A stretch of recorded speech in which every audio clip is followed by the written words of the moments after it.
안녕하십니까. 10월 7일 수요일 말씀 묵상 시작하겠습니다. 오늘 말씀은 신명기 18장 1절에서부터 14절까지인데요.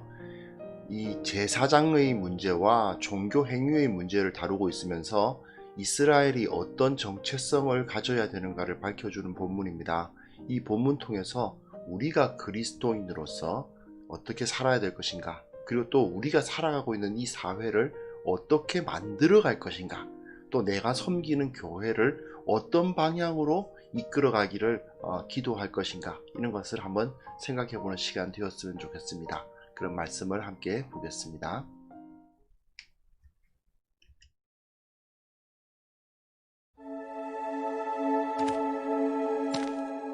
레위 사람 제사장과 레위의 온 지파는 이스라엘 중에 분깃도 없고 기업도 없을지니 그들은 여호와의 화제물과 그 기업을 먹을 것이라. 그들이 그들의 형제 중에서 기업을 가지지 않을 것은 여호와께서 그들의 기업이 되심이니 그들에게 말씀하심 같으니라. 제사장이 백성에게서 받을 몫은 이러하니 곧 그 드리는 제물의 소나 양이나 그 앞다리와 두 볼과 위라.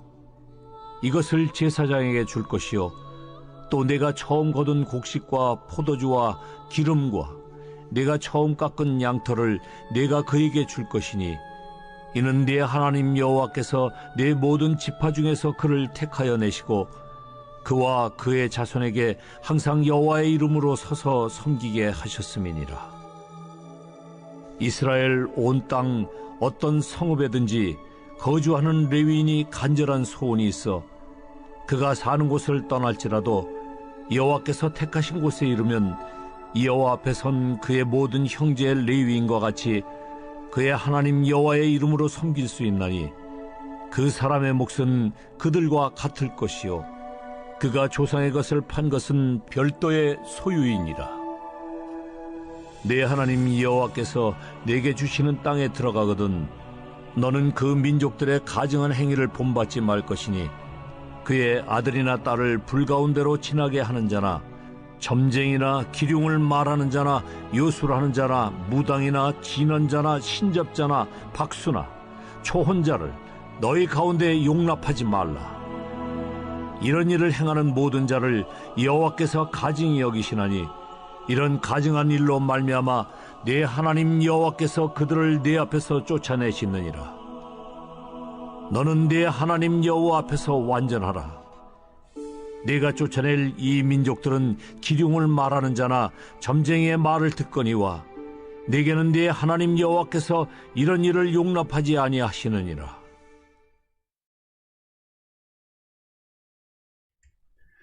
네, 우리 지금 신명기 구체적인 율법의 규정들을 다루고 있는 부분 지금 지나가고 있고요. 특별히 나라의 통치, 그 사회 질서, 이것을 바르게 세워 나가기 위해서 관련된 규정들이 주어지고 있습니다. 18장 22절, 그러니까 18장 오늘 다루기 시작했죠. 이 18장이 끝나면 이제 그 다음에 다른 규정으로 넘어갈 텐데, 그 16장 18절부터 18장 22절까지의 이 내용 중에서 이제 거의 끝나갑니다. 이제 종교법과 이제 금지사항 이렇게 나오죠. 맨 처음에 재판관과 지도자로 시작한 이후에 선지자로 끝나는 이 단락이 앞에서 뭘 해서는 안 된다, 예배에서 이렇게 해서는 안 된다는 이야기 나왔고, 그리고 또 오늘 이교적인 종교 행위를 해서는 안 된다라는 이야기가 나왔습니다. 그럼 우리의 정체성이 뭐냐? 이 C에 해당되는 17장 2절에서부터 7절은 배교자들을 반드시 죽여야 된다. 물론 함부로 죽여서는 안 되고 증인들이 있어야만 한다는 기록이 그 가르침이 주어졌었죠. 근데 오늘 보여주는 이 제사장과 레위인의 부분은 또한 이스라엘의 정체성이 무엇인지를 보여주는 상당히 중요한 구절이라고 할 수 있습니다. 자, 우선 레위 사람 제사장과 레위의 온 지파는 이스라엘 중에서 분깃이 없다, 기업도 없다, 그리고 그들은 여호와의 화제물과 그 기업을 먹는다, 이렇게 되는데, 이게요 1절과 2절이 그 대꾸법 아시죠? 대꾸법, 같은 그것을 두 번 반복하는 평행법이라고 하는데, 대꾸법으로 기록되어 있는 거예요. 분깃도 없어, 기업도 없어, 여호와의 기업을 먹어야 된다. 2절에 보세요. 기업을 가지지 않을 것은, 같은 말이잖아요. 그들이 형제 중에서 기업을 가지지 않을 것은 여호와께서 그들의 기업이 되시기 때문이다. 분깃도 기업이 없다. 기업을 갖지 않는다. 여호와께서 여호와의 기업을 먹을 것이다. 여호와께서 그들의 기업이 되신다. 사실은 같은 말을 여기서 두 절을 통해서 반복해주고 있습니다. 왜 이것이 중요하냐? 이들에게 있어서는 그 땅을 기업으로 받지 않는다는 것이 매우 중요해지는 거예요. 왜 그것이 그렇게 중요하냐? 이들이 그 땅을 소유하고 그 땅에서 나오는 그 소산을 먹지 않고 하늘에서 오는 하나님을 자신의 그 기업으로 삼는다는 것은 결국은 이스라엘이 어떤 존재인가를 이스라엘에게 보여주는 역할을 합니다. 자, 무슨 소리냐 하면요. 이 레위인들은 그 이스라엘 전체 지역의 48개 성읍에 흩어져 살았습니다. 그 48개 성읍 중에서도 6개 성읍, 요단강 동편에 3개, 요단강 서편에 3개, 요 성읍은 도피성이 됩니다. 도피성이란 것은 죄를 지은 사람이 그쪽으로 그 사람을 그 고의가 아니라 사고로 죽인 사람이 그리로 도망을 가면 거기서 생명을 보전받을 수 있는 곳이죠.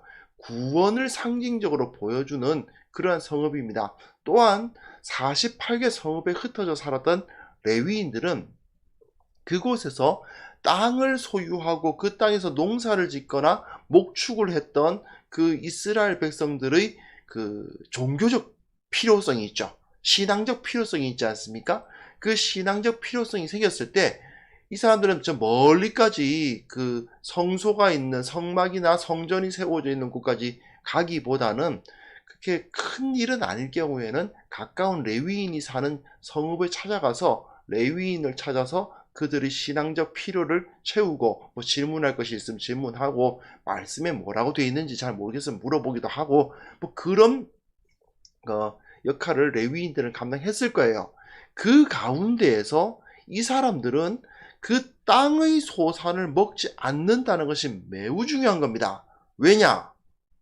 이 사람들은 이스라엘이 하나님의 기업이라는 것을 보여주는 사람들이에요.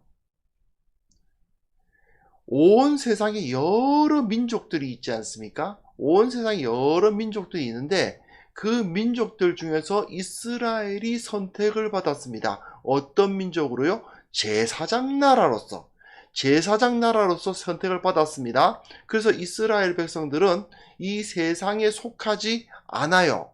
비록 그 세상 가운데 똑같은 모습으로 살고 있지만 이 사람들은 세상에 속하지 않는 사람들입니다. 그래서 이스라엘을 하나님께서 광야로 이끄시고 그 광야에서 만나와 메추라기를 먹이셨죠. 땅의 소산이 아니라 하늘에서 내리는 만나와 메추라기를 먹게 하심으로써 너희는 이 땅에 속한 자들이 아니고 하늘에 속한 자다 하는 것을 보여주셨어요.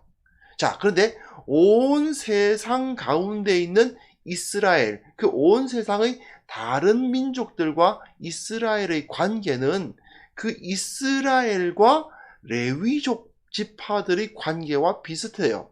이 레위 지파는 온 이스라엘들 가운데에서 특별히 거룩한 지파로 선택을 받았습니다. 그래서 이스라엘 사람들은 레위 지파를 보면서 아하, 저 이방의 여러 민족들은 우리를 보면서 저 이방의 여러 민족들이 우리를 보는 것은 우리가 저 레위 지파를 보는 것과 비슷하겠구나라는 생각이 드는 거죠.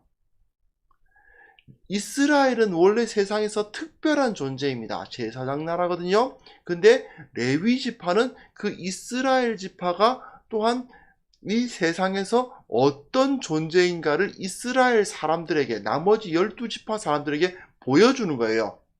이스라엘 사람들은 결국 레위 지파를 보면서 아, 맞아. 우리는 저 세상 사람들에게, 저 이방 사람들에게 저 레위인들처럼 보여줘야 돼.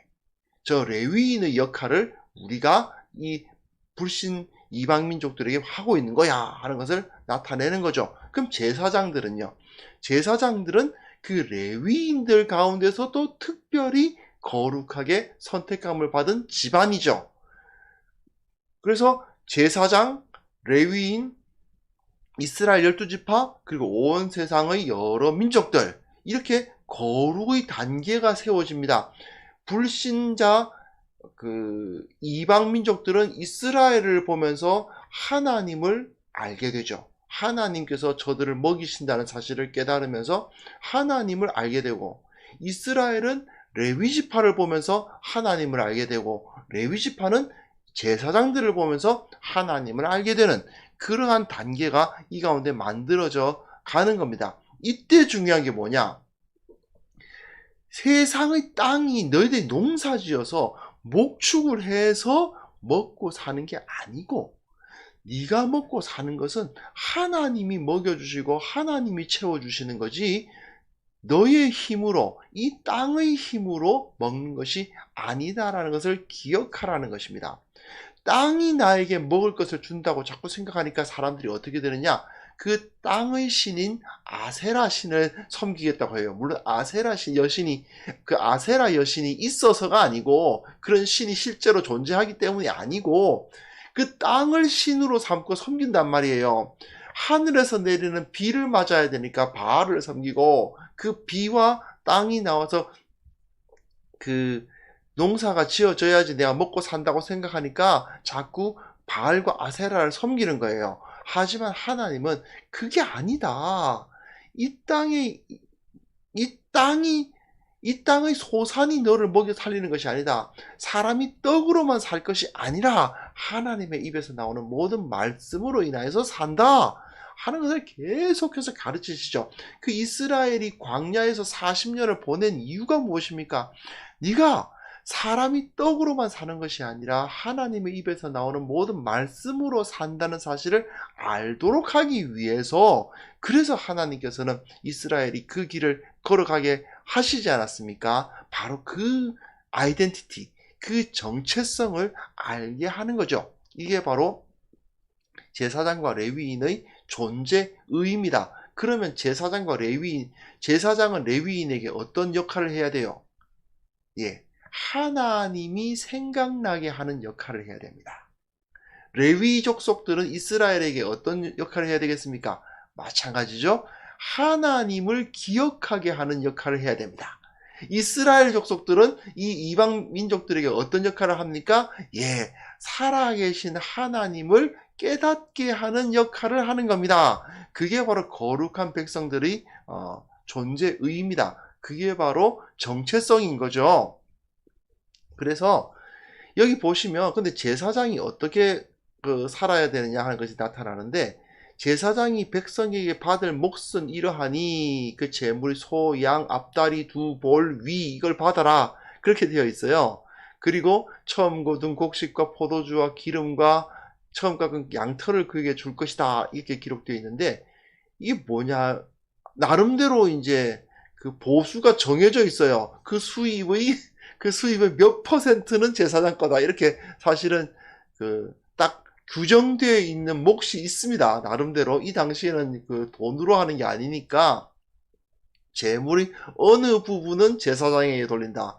따지고 보면 우리 교회 운영하는 것도 그렇게 생각해 보면, 교회 운영의 몇 퍼센트는 이제 목회자들 생활비로 쓴다, 이렇게 정해져 있는 셈이에요. 나름대로 그렇게 정해져 있고, 그리고 그 가운데에서 이 사람들이 왜 그래야 되는가? 하나님을 섬겨야 되기 때문에 그래야 된다라고 기록이 되어 있죠. 그러면 이 사람들은 어떻게 살았을까 한번 생각해 보게 되는데, 사실은 이방의 여러 종교에서는요, 제사장은 제2인자입니다. 왕 다음으로 가는 2인자예요. 그렇기 때문에 엄청난 그 부와 그리고 권세와 향락을 즐겼던 사람들이 사실은 이 제사장들입니다. 그런데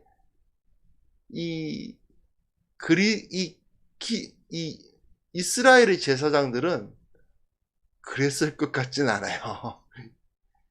이 정도 받아가지고 그런 정도의 향락을 누릴 수 있었을 것이다? 예, 불가능합니다. 다만 그렇다고 굉장히 힘들게 살았겠구나, 그것도 아니에요. 상당히 많은 그 백성들의 수가 상당히 많잖아요. 근데 그들이 다 제물을 드리러 가져오는데 그곳에 앞다리와 두bur과 위를 어느 일부, 그 제물의 일부를 다 받게 되어 있고 곡식과 포도주와 기름 필요한 것들을 다 받는단 말이에요. 그렇기 때문에 정말 어렵게 살았던 것 같지도 않고, 그렇다고 해서 막 부를 축적해서 막 엄청난 부호가 되었을 것 같지는 전혀 그렇지는 않고, 그런 삶을 살았던 것 같습니다. 이 제도가 유지가 된다면 제사장의 생활은 사실은 상당히 안정적이었을 것이다 라는 예상이 돼요. 하지만 재산을 축적할 수 있을 정도의 그러한 수입은 되지 못하죠.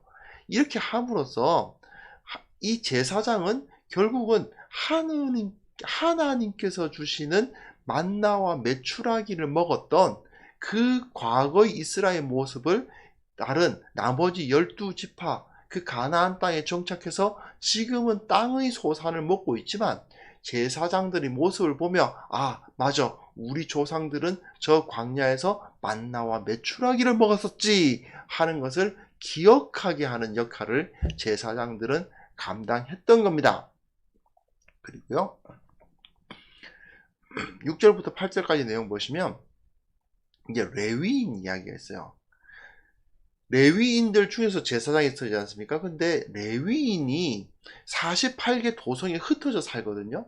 근데 그 레위인이 간절한 소원이 있어서 그가 사는 곳을 떠날지라도 여호와께서 택하신 곳에 이르면, 즉 레위인이, 이 사람은 원래 성소에서, 그러니까 성막을 섬기도록 배정을 받지 않고 저기 단 지파나 아셀 지파가 사는 저 지역에, 저 도성에서 살도록 배정을 받았다고 칩시다.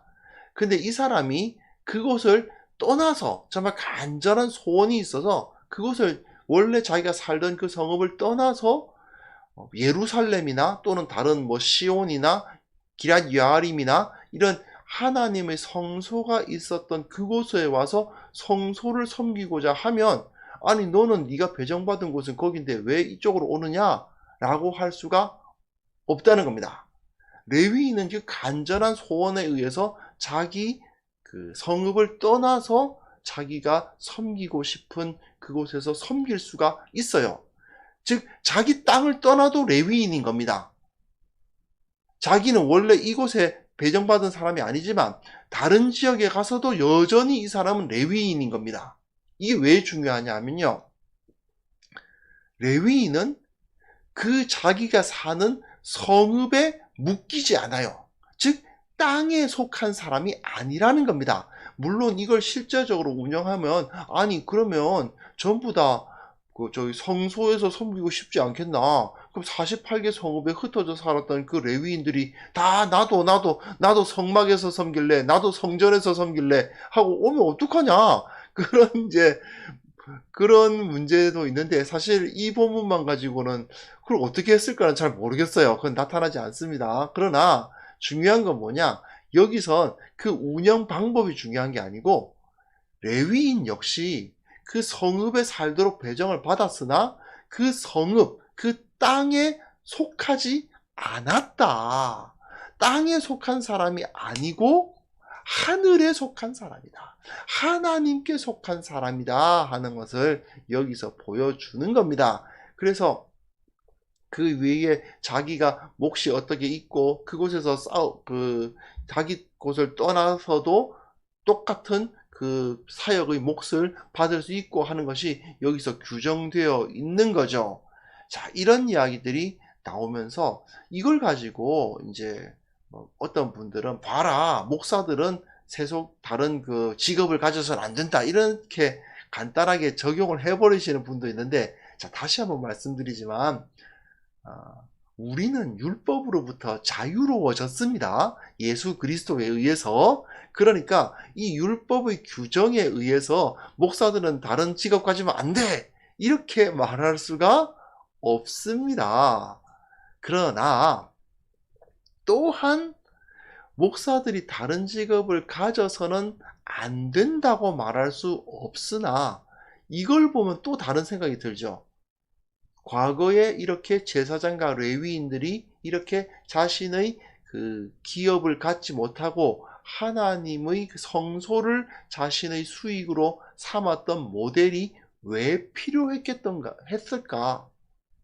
그들이 하나님을 기억하게 하는 삶을 살아가는 자로서 예수 그리스도를 생각나게 하는 사람으로서의 사역자가 어떻게 살아가야 될 것인가를 하나 보여주는 상당히 중요한 모델이죠. 사도 바울이 자비량으로 사역을 했다고 해서 정말 어떠한 곳에서도 무조건 자비량만 했느냐? 꼭 그렇지만도 않은 거거든요. 그리고 사도 바울이 자비량 사역을 해야만 한다고 가르쳤느냐? 전혀 아니거든요. 그런 것을 볼 수도 있는, 그런 것을 보더라도 이 중요성에 대해서는 우리가 생각해 볼 필요가 있습니다. 요즘 들어서 이것 때문에 논쟁이 많아요. 목회자가 세속적인 직업을 가져도 되느냐, 소위 말하는 이중직, 그 이중직을 해도 되느냐 안 되느냐, 그걸 가지고 말들이 많지만 우리는 율법에 얽매이지 않는다는 것을 먼저 기억을 하시되, 그러나 목회자가 교회를 통해서 그 수입을 얻게 하는 이유가 무엇일까? 그 원래 의의가 무엇일까를 이 본문에서 찾아볼 수 있게 하는 거죠. 이들의 주요한 사역은 이 땅에서 우리가 그 수익을 얻는 것이, 그러니까 이 땅의 소산으로 내가 사는 것이 아니라 하나님의 은혜로 산다는 것을 보여주는 역할을 해야 되기 때문에 그렇게 부르심을 받았다. 그러므로 사정에 따라서 다른 방법으로 다른 모습으로 이중직을 할 수도 있고 세속적인 직업과 교회에서의 사역을 함께 할 수도 있지만, 그러나 여기서 그렇게 이제 목회자들의 삶을 교회가 서포트하는 그 이유가 무엇인지도 여기서 배울 수 있다는 거죠. 자, 그 이후엔 또 이제 주제가 좀 바뀌어요. 이 8절까지는 이제 제사장과 레위인 이야기인데 9절부터 14절까지는 사실 이건 나누어서 따로따로 다루어도 좋을 것 같긴 한데 좀 분량 문제도 그 진도 문제가 있어서인지 함께 다루고 있는데요. 여기서는 이방의 다른 종교 행위를 금지하고 있습니다. 특별히 여기서 하나님께서는 첫 번째로 지적하고 있는 것이 뭐냐 하면 그의 아들이나 딸을 불 가운데로 지나게 하는 자. 이게 뭐냐 하면 어린 자녀를 갓 태어난 애들을 그 신의 그 제물로 바치는 겁니다. 불에다 태워요. 지금 생각하면 어떻게 인간이 돼가지고 그런 짓을 갓 태어난 아이를 어떻게 불에 태워서 죽입니까? 말도 안 되죠. 그런데 그걸 가지고 그 자기네들이 섬기는 신에게 가장 좋은 제물을 드렸다고 이렇게 바친 거예요. 그랬던 그 역사가 실제로 고증이 되어서 남아 있습니다. 굉장히 어처구니가 없죠. 그런데 하나님께서 가장 가증스럽게 생각하시는 행위가 바로 그겁니다. 사람을 제물로 바치는 것은 하나님께서 절대로 용서하지 않으시거든요. 그래서 가증한 행위라고 표현하고 있습니다. 이게 뭐냐? 하나님께서 그 백성들에게 주신 그 율법의 큰 두 가지 사상이 있죠. 첫 번째, 생명입니다. 생명. 하나님께서는 무조건 생명을 중시하십니다. 생명을 보호해야만 돼요. 특별히 인간의 생명은 무조건 존중되어야 됩니다. 그런데 하나님을 섬긴다는 미명하에 그 인간의 생명을 해한다? 이건 하나님께서는 받아들일 수가 없는 거예요. 신을 섬긴다고 사람을 죽여? 이건 하나님께서 그냥 하나님께서 분기탱천하실 수밖에 없는 그런 행위인 겁니다. 그렇기 때문에 첫 번째로 딱 지적하면서 그런 짓을 절대로 해서는 안 된다 이야기가 나오고, 그 다음에 점치고 기륭을 말하고 점치는 거죠. 요술, 무당 또는 접신하는 거, 이런 사람들의 모습을 보는데 하나님께서 그들을 가증히 여기신다가 되거든요. 이 점을 치거나 접신을 하면 뭘 합니까? 네가 이제부터 이래야 돼, 이렇게 그 사람에게 뭔가 지시하잖아요. 너의 미래는 이렇게 되어 있어. 이렇게 그 미래를 점쳐주잖아요. 사람의 자유를 박탈하는 행위입니다. 율법의 가장 중요한 두 가지 사상이 뭡니까? 하나는 바로 자유고 하나는 생명이에요. 그 10계명 1계명부터 4계명까지는 결국은 하나님께서 자유를 선포하시는 거고요. 이제 5계명부터 마지막 계명까지는 생명을 존중하라는 말씀이에요. 이 자유와 생명이라는 이 강력한 메시지 앞에 이것을 저 이방의 종교들은 무시한다는 것입니다. 인간의 생명을 천시하고 인간의 자유를 빼앗기를 아주 쉽게 생각하는 그러한 모습들을 모두 다 가증한 것이다. 그러므로 모두 다 쫓아내야 된다. 없애버려야 된다. 그들이 그렇게 했기 때문에 인간의 생명을 존중하지 않았고 인간의 자유를 인정하지 않았기 때문에 결국 그 땅에서 쫓겨났다라는 것을 하나님께서 선포하시면서 너희는 절대로 그래서는 안 된다라고 말씀을 하시는 거죠. 이 역시 이 뒤에 보시면 13절 14절 보시면 무엇입니까? 너는 네 하나님 여호와 앞에서 완전하라.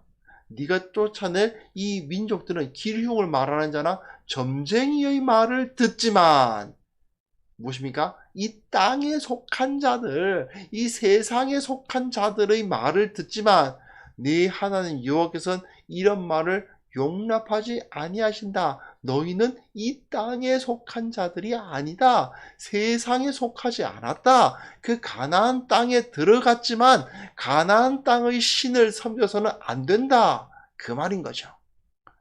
자, 이스라엘은 가나안 땅에 들어간 이후에는 그 땅의 소산을 먹게 된 건 맞습니다. 더 이상 만나는 내리지 않았어요. 그러나 그럼에도 불구하고 그들은 마치 광야에서 만나를 먹는 사람처럼 살아가도록 부르심을 받은 겁니다. 그 정신을 잊어서는 안 되는 거예요. 비록 지금 땅에서 나는 소산을 먹고 있지만 이 소산이 하나님께서 만나를 주실 때와 마찬가지로 하나님께서 나에게 주신 것이다 라고 고백하면서 살아가도록 되어 있는 겁니다. 우리는 비록 어떤 회사에서 회사원으로 피고용자로서 살아가기도 하고 어떤 이런 사장님이시기도 하죠. 자영업자이시기도 하고 어떤 분은 전문직일 수도 있고 또는 가정주부로서 남편이나 어쨌든 배우자가 가져오는 것을 가지고 그 집안에서 일하시는 분들도 있을 수 있고 학생도 있을 수 있습니다. 여하튼 그런 것을 보면서 각각 사람들은 어떻게 생각하느냐 하면 이 회사원들은 월급이 나를 먹여 살린다고 생각하고 자영업자들은 그 고객들이 나에게 주는 돈으로 내가 먹고 산다고 생각하고 그렇게 되지 않습니까? 그런데 그게 아니라는 거예요. 그리스도인들은 비록 내가 월급을 받아서 생활하고 있지만 비록 내가 여기서 물건을 팔아가지고 거기서 이익을 남겨서 살아가고 있지만 내가 어떤 그 일을 해주고 그것에 대한 대가를 받으면서 살아가고 있지만 그러나 이건 어디까지나 저 사장님이 나에게 주는 것이 아니고 나의 고객들이 나에게 주는 것이 아니고 하나님께서 나에게 주시는 것이다. 이걸 인정하면서 살아가는 거예요. 이건 하나님께서 주시는 것이지 사람이 나에게 주는 것이 아니다라는 것을 우리가 꼭 믿음으로 받아들여야 됩니다. 그게 바로 그리스도인들의 삶의 원칙이니까요. 그런데 이걸 잘 못 받아들이지 않습니까? 그러다 보니까 어떤 일이 벌어집니까? 사장님 눈치를 보느라고 하나님 눈치는 안 봐요. 고객들을 비위를 맞추느라고 하나님의 마음을 상하게 해요. 그런 일이 벌어지죠. 우리 삶 가운데서. 이게 바로 심각한 문제인 것입니다. 우리는 보이지 아니하시지만 실제로 살아계시고 우리를 보호하시고 지금도 우리와 함께 하시는 하나님을 의식하고 살아가야 합니다. 하나님께서 나를 먹게 하십니다. 하나님께서 나에게 살아가게 하십니다. 이걸 우리가 믿음으로 받아들일 때야 우리는 이 세상에 속하지 않을 수가 있는 거예요. 이 세상 속에 살고 있지만 내가 저 사람들에 의해서 살아가는 것이 아니라 하나님에 의해서 살아간다는 것을 인정해야만 우리는 이 세상에 속하지 않은 삶을 살아갈 수가 있을 거 아닙니까? 이걸 우리가 꼭 기억할 수 있었으면 좋겠습니다. 야, 그런데 그게 너무 어렵잖아 하는 생각이 드실 수도 있어요. 그런 생각을 어떻게 가질 수 있지 하는 그런 마음이 드실 수도 있어요. 그런데 그때 우리는 꼭 이것부터 시작했으면 좋겠습니다. 세상의 악행들로부터 나 자신을 멀리하는 것부터. 세상 사람들 다 그런 짓 하는데 나도 해도 되겠지 라고 생각하는 것을 끊는 것. 그게 바로 우리들에게 첫 단추입니다. 하나님께서 이렇게 말씀하시잖아요. 가나안 땅에 있었던 그 악행들로부터 너희는 멀어져야 된다. 그걸 우리가 기억하면서 이 세상 사람들이 어떤 악행을 하고 있는지 뭐 다 달라요. 뭐 자신이 경험하고 있는 세상이 다 다른데 그 악행들로부터 나는 나 자신을 깨끗하게 절연하겠다. 저 정결한 삶을 살겠다라고 결단하는 우리 모두가 되었으면 좋겠습니다. 그렇게 했을 때 우리는 점점 더 이 세상을 의지하지 않고 사람을 의지하지 않고 하나님을 의지하면서 살아가는 훈련을 해나갈 수 있지 않을까 생각합니다. 이 시간 내가 이 세상을 의지하지 않게 하시고 하나님께서 나를 먹이신다는 사실을 인정하며 인식하며 살아가는 자가 되게 하여 주옵소서. 그러한 시간, 그런 기도하는 시간 함께 가졌으면 좋겠습니다. 함께 기도합시다.